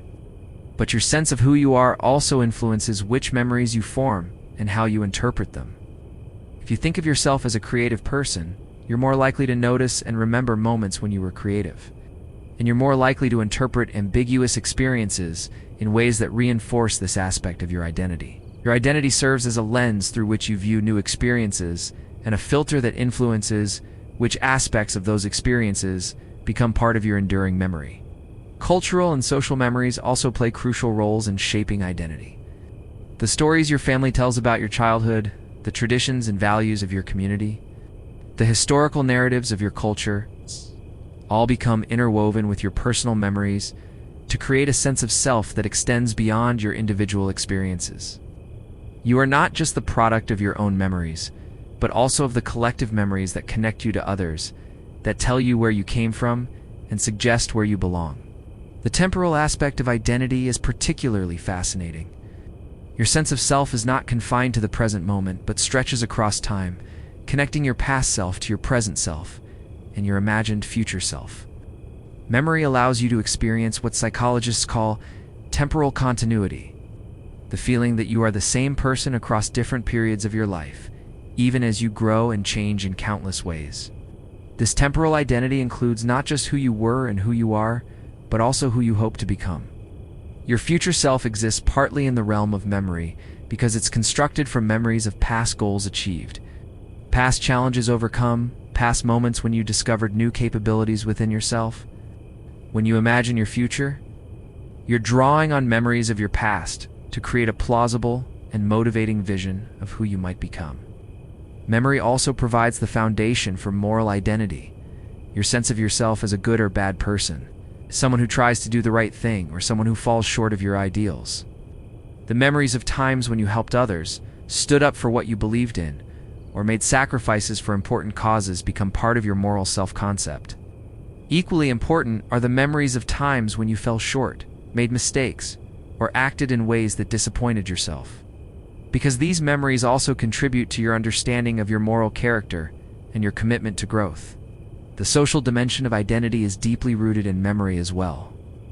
Who you are is partly defined by your relationships, and these relationships exist primarily in the realm of memory. Your sense of being a good friend, a loving family member, or a valued colleague is built from accumulated memories of interactions, shared experiences, and moments of connection with others. Your identity is not just individual but social, created and sustained through the memories you share with the important people in your life. Traumatic experiences can profoundly challenge the relationship between memory and identity. When something happens that doesn't fit with your existing sense of who you are or how the world works, it can create what psychologists call identity disruption. The process of healing often involves integrating difficult memories into a revised but still coherent sense of self, finding ways to maintain identity continuity even after experiences that seem to threaten it. Conversely, positive experiences that exceed your expectations can expand your sense of identity in beautiful ways. The memory of discovering a hidden talent, of being unexpectedly brave in a difficult situation, or of connecting deeply with someone you admired, can permanently enlarge your understanding of what's possible for you. These breakthrough memories become anchors for an expanded identity, proof that you are capable of more than you previously imagined. The relationship between memory and identity also explains why memory loss can be so devastating. When people lose their memories due to illness or injury, they often report feeling like they've lost themselves, not just their past, but their very sense of who they are. Without the memories that connected their past to their present, they struggle to maintain the narrative continuity that makes identity possible. This highlights just how central memory is to human consciousness and selfhood. Interestingly, the accuracy of memories matters less for identity formation than their emotional truth and personal meaning. A slightly inaccurate memory that captures something important about your character or values can be more significant for your identity than a perfectly accurate memory of a trivial event. What matters is not whether your memories are exact recordings, but whether they help you construct a sense of self that feels authentic, coherent, and meaningful. The stories you tell about yourself, both to yourself and to others, are crucial for maintaining and evolving your identity. Each time you recount a significant experience, you're not just sharing information, you're actively reinforcing the neural pathways that support that memory and its role in your identity. The act of storytelling literally strengthens the connections between memory and self-concept. Your identity also shapes how you remember new experiences. When something happens that confirms your existing sense of who you are, it's more likely to be encoded strongly and remembered clearly. When something happens that challenges your identity, your mind might either work harder to make sense of it and integrate it into your self-concept, or it might downplay its significance and allow it to fade more quickly. The evolution of identity across the lifespan is closely tied to the changing nature of memory. Children's identities are more fluid, partly because their memory systems are still developing and they have fewer experiences to draw upon. Adolescents often experience identity confusion, partly because they're forming so many new memories and trying to integrate them into a coherent sense of self. Adults generally have more stable identities, partly because they have richer memory foundations and more practice at constructing coherent self-narratives.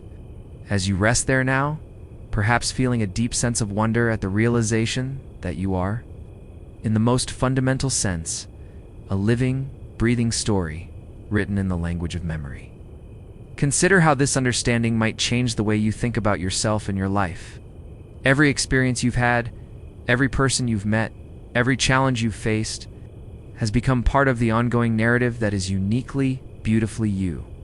Tonight, as your brain consolidates the memories of your day, it will continue the endless work of identity construction, weaving new experiences into the rich tapestry of self that you carry with you always. The peaceful curiosity you're feeling right now, the satisfaction of learning something new about yourself, the comfort of lying safely in your own space while exploring the mysteries of consciousness, all of these experiences are becoming part of who you are. The story of your life is being written one memory at a time, each moment adding another sentence to the epic novel of your existence. This story is not fixed or finished, but constantly evolving, always open to new chapters, always capable of surprising plot developments and beautiful new themes. You are both the author and the protagonist of this story. It's both the one who experiences and the one who remembers, both the one who was and the one who is becoming. In the gentle darkness behind your eyelids, your identity continues its quiet evolution, shaped by memory, sustained by narrative, reaching always toward the endless possibilities of who you might yet become. Your memories don't just tell you who you've been, they whisper secrets about who you're destined to be. Let's continue our journey by exploring how scientists are pushing the boundaries of our understanding, uncovering new mysteries about memory that may reshape everything we think we know about the mind. As our gentle journey through the landscape of memory draws toward its peaceful conclusion, we turn our gaze toward the horizon of scientific discovery, where researchers around the world are working to unlock the remaining mysteries of human memory, like explorers standing at the edge of an unmapped territory. Memory scientists are developing new tools, asking deeper questions, and making discoveries that could fundamentally transform our understanding of how the mind preserves, processes, and creates the experiences that make us human. The tools available to memory researchers today would seem like science fiction to scientists from just a few decades ago. Advanced brain imaging techniques can now watch memories being formed in real time, showing us the precise patterns of neural activity that occur when a new experience is encoded into long-term storage. Researchers can observe the hippocampus lighting up as you learn someone's name, watch the amygdala respond when you experience something emotionally significant, and track the communication between different brain regions as they work together to create lasting memories. Even more remarkably, scientists are beginning to develop technologies that can actually read and write memories directly, using techniques like optogenetics, where brain cells are genetically modified to respond to light. Researchers have successfully implanted false memories in laboratory animals and even restored lost memories by reactivating specific neural circuits. While these techniques are still in their earliest stages and far from human application, they hint at a future where memory enhancement, memory recovery, and even memory editing might become possible.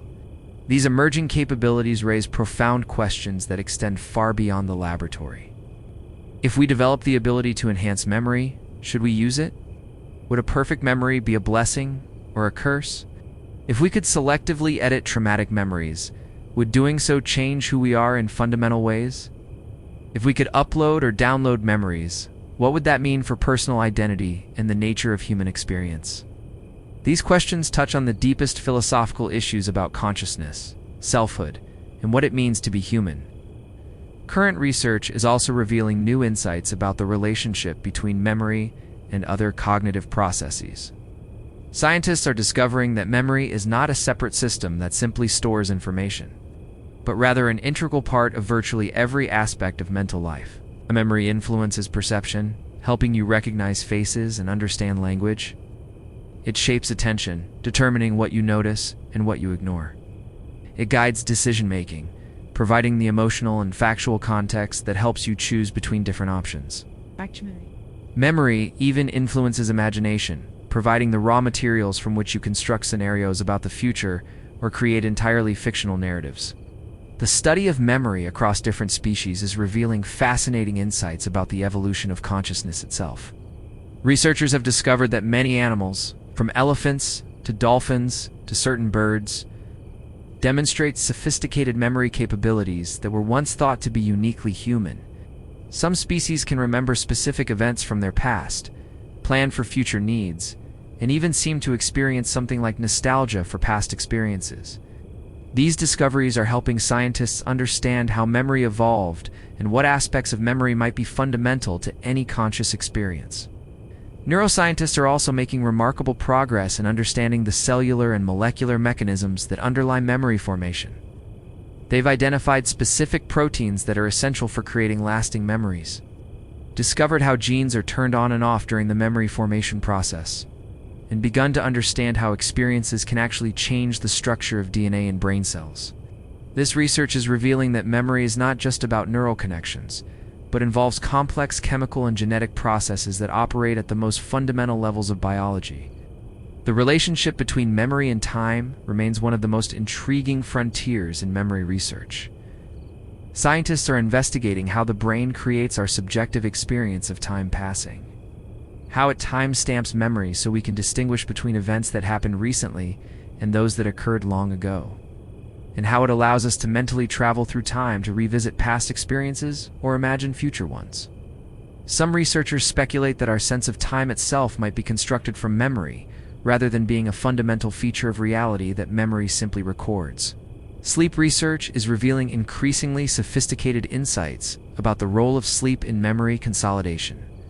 Scientists have discovered that different stages of sleep serve different memory functions, that the brain can selectively strengthen or weaken specific memories during sleep, and that the timing and quality of sleep can dramatically influence what we remember and forget. Some researchers are even developing techniques to enhance memory consolidation during sleep, using sounds, smells, or electrical stimulation to boost the brain's natural memory processing. The field of memory research is also being transformed by artificial intelligence and machine learning. Researchers are developing computer models that can simulate how human memory works, helping them test theories about memory processes and predict how different interventions might affect memory function. These models are not just tools for understanding human memory. They're also inspiring new approaches to artificial intelligence that might eventually create machines capable of learning and remembering in more human-like ways. Epigenetic research is revealing how experiences can influence memory, not just within an individual's lifetime, but potentially across generations. Studies suggest that traumatic experiences might leave molecular markers that can be passed down to children and grandchildren, influencing their stress responses and memory formation. This research is opening up entirely new questions about how memory connects us, not just to our own past, but to the experiences of our ancestors. The study of memory disorders is providing crucial insights into how normal memory works. Researchers studying conditions like Alzheimer's disease, amnesia, and post-traumatic stress disorder are discovering new details about memory's neural mechanisms, while also developing potential treatments for memory-related problems. These studies often reveal the remarkable resilience and adaptability of the memory system, showing how the brain can sometimes compensate for damage and find alternative ways to preserve important functions. Genetic research is identifying the specific genes that influence memory ability, revealing why some people naturally have better memories than others, and how genetic variations might affect different types of memory. This research might eventually lead to personalized approaches to memory enhancement, where interventions are tailored to an individual's unique genetic profile and memory strengths and weaknesses. The social dimensions of memory are also receiving increased attention from researchers. Scientists are studying how memories are shared within families and communities, how cultural practices influence memory formation, and how collective memories are created and maintained across generations. This research is revealing that memory is not just an individual phenomenon, but a deeply social one, shaped by our relationships and cultural contexts in ways that are only beginning to be understood. Virtual and augmented reality technologies are providing new tools for memory research, allowing scientists to create controlled but realistic experiences that can be studied in detail. These technologies might eventually be used not just for research but for memory therapy, helping people overcome traumatic memories or strengthen positive ones through carefully designed virtual experiences. The study of memory and creativity is revealing fascinating connections between how we remember the past and how we imagine the future. Researchers are discovering that many of the same brain networks involved in memory are also active during creative thinking, suggesting that memory is not just about preserving the past, but also about generating new possibilities for the future. Researchers are also investigating the relationship between memory and consciousness itself. Some scientists theorize that consciousness might be fundamentally about the integration of memories across time, the ability to connect past experiences with present perceptions and future expectations into a coherent sense of self and world. Understanding this relationship could provide crucial insights into the nature of consciousness and what it means to be aware. The potential applications of memory research extend far beyond treating memory disorders. Enhanced understanding of memory could revolutionize education, helping us develop more effective ways to learn and retain information. It could transform therapy, providing new approaches for helping people process traumatic experiences or overcome limiting beliefs. It might even influence legal systems, providing better understanding of how reliable eyewitness testimony is and how memory can be influenced by questioning techniques. As you rest there now, perhaps feeling a sense of wonder at the vast frontiers of discovery that still await exploration, consider that you are part of this ongoing story of human understanding. Every moment of curiosity you experience, every question you ask about your own mind, every insight you gain about how memory works, contributes to humanity's growing understanding of consciousness itself. The research happening today in laboratories around the world will shape how future generations understand their own minds. Just as the discoveries of previous researchers have shaped your understanding of memory tonight, the questions that seem impossible to answer now may have solutions that transform human experience in ways we can barely imagine. Tonight, as your brain engages in its ancient processes of memory consolidation, you're participating in the same fundamental activities that memory researchers are working to understand. Your sleeping mind will replay experiences, strengthen connections, and weave new memories into the ongoing tapestry of your consciousness, demonstrating the very processes that represent some of the deepest mysteries in all of science. The future of memory research holds the promise of not just understanding how we remember, but potentially enhancing our ability to learn, helping us heal from trauma, and perhaps even expanding the boundaries of what it means to be human.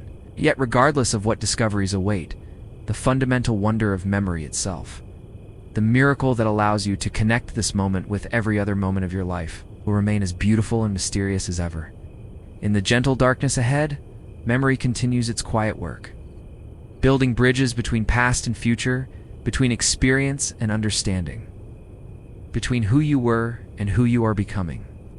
The mysteries that remain unsolved only add to the beauty of this most human of all capabilities. This gift that allows you to be not just present in this moment, but connected to the vast, rich, endlessly fascinating story of your own existence. Let's bring our journey to its peaceful conclusion by reflecting on the profound wonder of memory itself and the ways it continues to shape your life with each passing moment. As our gentle journey through the mysteries of memory draws to its peaceful close, we find ourselves back where we began, but with minds enriched by understanding and hearts full of wonder at the remarkable processes happening quietly within our own consciousness, like travelers returning from a distant land with stories to tell and treasures to share. We carry with us new insights into the miracle that makes us who we are, the beautiful, complex, endlessly fascinating phenomenon of human memory. Think back for a moment to where we started this evening, when memory seemed like such a simple thing, perhaps just a filing system for storing the events of our lives. Now you understand that memory is something far more magnificent, a living, breathing, creative force that doesn't just record your experiences, but actively shapes them, interprets them, and weaves them into the ongoing story of your existence. Memory is not just something you have, it is something you are. We've discovered together that your brain is not a passive storage device, but an active artist, constantly creating and recreating the memories that define your world. We've explored the seahorse-shaped hippocampus, faithfully orchestrating the symphony of memory formation, met the almond-shaped amygdala, serving as emotional curator for your most precious experiences. We've witnessed the remarkable journey that transforms fleeting moments into lasting treasures. And we've learned that forgetting is not failure but wisdom, a sophisticated editing process that keeps your mind clear and focused on what truly matters. We've seen how emotions serve as master illuminators, highlighting the experiences that deserve permanent preservation, and how repetition acts like a patient gardener, strengthening the neural pathways that support your most important memories. We've marveled at the creative power of your mind to sometimes construct experiences that feel completely real but never actually happened, revealing memory not as a recording device but as a storyteller of extraordinary sophistication. Perhaps most beautifully, we've discovered that you are, in the deepest sense, a living memory, a consciousness constructed from the accumulated experiences of your lifetime, constantly writing and rewriting the story that makes you uniquely you. Your identity flows from memory like a river from its source, carrying forward the essential elements of who you've been while remaining ever open to the new experiences that will shape who you're becoming. And we've glimpsed the horizon of discovery, where researchers around the world are working to unlock the remaining mysteries of memory, developing technologies and insights that might transform human experience in ways we can barely imagine. And for all the scientific advances to come, fundamental wonder of memory itself will remain as mysterious and beautiful as the consciousness it creates. Tonight, as you've learned about these processes, your own memory system has been quietly at work, encoding this peaceful exploration into the archives of your mind. The seahorse-shaped hippocampus has been evaluating which ideas deserve permanent storage. The amygdala has been highlighting moments of particular wonder or insight. And the vast network of your brain has been making connections between these new concepts and everything you already knew about yourself and your world. This very experience of learning about memory while drifting towards sleep will itself become a memory, perhaps surfacing years from now when you least expect it, carrying with it not just the information you've absorbed tonight, but the feeling of this peaceful moment, the comfort of lying safely in your own space while exploring the deepest mysteries of human consciousness. As you close your eyes and feel the gentle tug of sleep beginning to carry you away, remember that your brain is preparing for one of its most important tasks. Tonight, while your body rests, your mind will replay the experiences of your day, deciding which moments deserve the gift of permanence and which ones can safely be released into the gentle oblivion of forgetting. The hippocampus will transfer important memories from temporary storage to permanent archives. The amygdala will ensure that emotionally significant experiences are properly preserved, and the entire network of your memory system will work together to weave today's experiences into the ongoing tapestry of your life. The ideas you've encountered tonight about the nature of memory might join the collection of fascinating concepts that live in your mind, available to surface whenever you think about consciousness, learning, or the remarkable capabilities of the human brain. The feeling of peaceful curiosity you've experienced might become associated with the process of learning itself, creating positive neural pathways that make future exploration feel safe and welcoming. But perhaps most importantly, you now carry with you a deeper appreciation for the miracle happening inside your own head every moment of every day. Every conversation you have, every sunset you witness, every moment of love or laughter or quiet contentment is being carefully processed by the same remarkable system we've explored together tonight. Your memory is not just preserving these experiences, it's transforming them into the very substance of your consciousness, the raw material from which your sense of self is continuously created and recreated. You are a walking, breathing, living repository of experiences, each one contributing something unique to the symphony of your existence. You are a story being told in the language of memory, a narrative that began with your first breath and will continue being written until your last. You are both the author and the protagonist of this story, both the one who experiences and the one who remembers, both the past self who lived those moments and the present self who carries them forward into an unlimited future. As you drift now toward the restorative embrace of sleep, let yourself feel grateful for this remarkable gift of memory that makes consciousness possible. Tomorrow, when you wake, you will still be you, connected by the golden thread of memory to every experience that has shaped you, every person who has touched your life, every moment of beauty or discovery or growth that has contributed to the unique and precious being you are.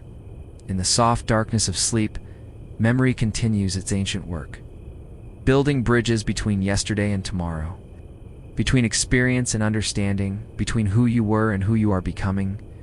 Your memories don't just tell the story of your past, they whisper promises about your future, carrying forward the accumulated wisdom of your lifetime while remaining ever open to the new experiences that await.